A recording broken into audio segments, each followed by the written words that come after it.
Hey, this is I Seen You Before playing Dominions 4. Welcome to the last part of our Communion tutorial. And actually this part concerns the tutorial more than Marverni, as the earlier parts was just to show expansion with Marverni and how to get to the point where you can make communions. And without waiting, let's head straight into how to set up a communion. So for a communion, you'll need to have Thaumaturgy 1 researched for Communion Slave and Communion Master, which are the spells that you're going to use. And you need to have a right evocation spell that you wanted to use researched as well. And you'll need Astral Mages to participate in the communion, because to be able to cast it, you need to have Astral Magic. Now, the reason why communions are used is that they let you access a higher magic path for battles. For example, let's say you want to cast Fire Arrows, which is at Fire 4, and you have a Fire 2 mage. By using a communion of about 2 plus 4 mages, which is 6 slaves, your mage will be put automatically at Fire 4 after casting Master Communion, and then he can then cast Fire Arrows with a gem. Moreover, they'll be able to cast more spells, because the fatigue that they get from casting a spell will be transferred off to your slaves. And since their magic paths have been boosted, you'll be spending less fatigue to cast the spells, depending on their requirements. And since we're already using early age Marverni, I'll show you an example with Marverni. All your stargazers will basically be a slave, and preferably always get a disposable mage, because they might die. You'll see it in the battle later. If you're basically, the masters don't give a damn about the fatigue of the slaves, and they'll keep casting until the slaves die. So the script is simple for a slave. Just cast Communion Slave, and you can technically tell them to cast more spells, but it's recommended to tell them not to do anything, so they won't waste more fatigue in that way. Or you can tell them to cast Buddy Ethereal in case things go wrong and they get attacked by flyers, but that's another story. For the Master, you just make the first spell cast Communion Master, and afterwards you can decide what you want to do with them. In this example, we'll use Summon Earth Power to give reinvigoration to not only the Master, but also all the slaves. That's one special fact about communions, is that buffs that the Master has that targets himself, such as Barkskin or Summon Earth Power, will also get transferred off to the slaves. That's a good thing, because the slaves will not get a boost, and they won't they won't get fatigued that easily, but they still will towards the end. And then you can basically select whatever spells you want them to cast, and in this example we're going to use Gifts from Heaven.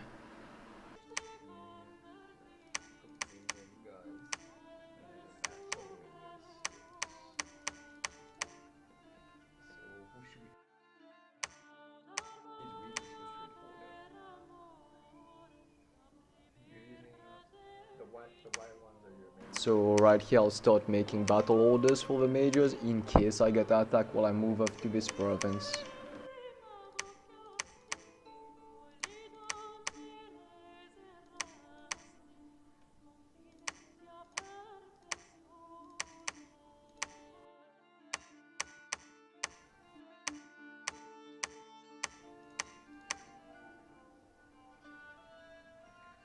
So basically what you want to do is just put them on cast Communion Slave. So here we go, the example of the first script for the Communion Slave.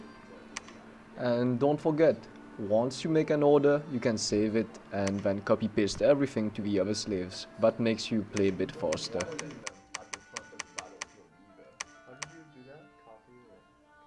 Control 1 or Control 2 to save it, and when you press Control 2 it's gonna send it there.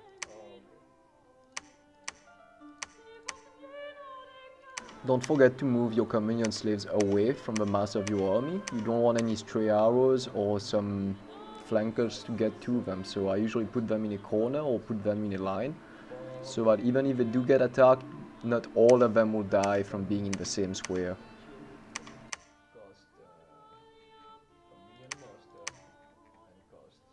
This is an example of a master script going on right now. As you can see, the Gifts from Heaven is blacked out, but thanks to the communion, he'll be able to cast it no problem.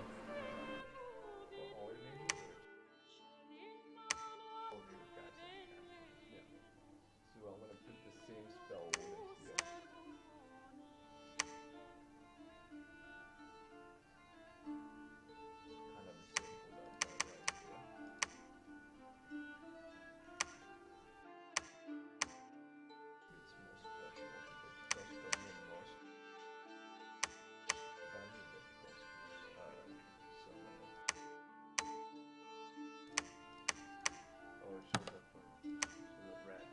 The game doesn't account for the communion right now. Until you get into the battle. How do you calculate how much fatigue is spread? Basically, you take 50 divided by 7, I think. I don't know exactly how it works. Here my friend was asking me about how does the fatigue get distributed. I myself personally is not too sure of this, but I'm guessing if a spell is cast at 100 fatigue and you have 5 slaves, it will get distributed by 20-20-20, but then again, I'm not sure myself. I haven't delved too much into the theory crafting of it. I just know that the more slaves you have, the higher magic powers you'll be, and the more fatigue will be spread out, and the least slaves, the more dangerous, since the fatigue will be spread out amongst less people.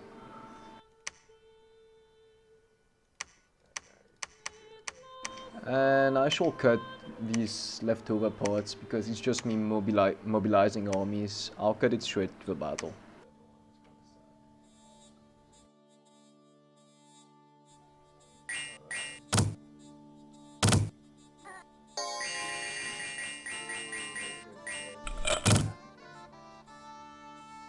As you can see, that's recently added.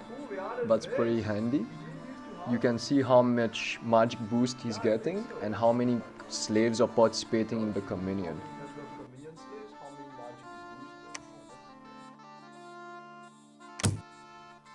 And similarly, they added the communion slave icon for the slaves as well.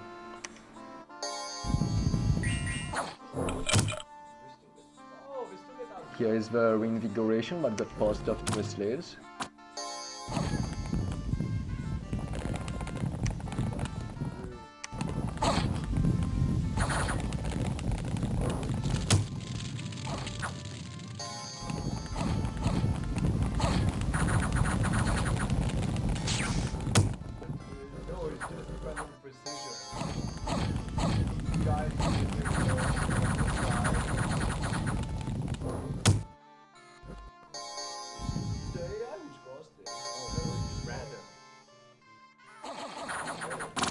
Right now, it was supposed to cause blade win on the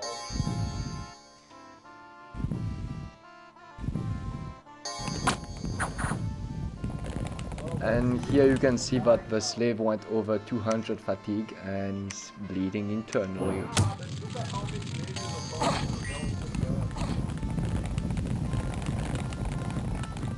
And here are the masters not getting the hurt, and the slaves dying.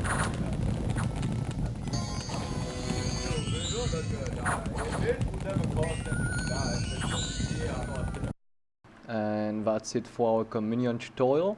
I hope you guys enjoyed. Leave a comment if you can. Subscribe to the channel if you enjoyed the videos and would like more content from me. And turn your annotations on if you want to go back to the playlist of the tutorial. And that's it for today. Thank you for watching.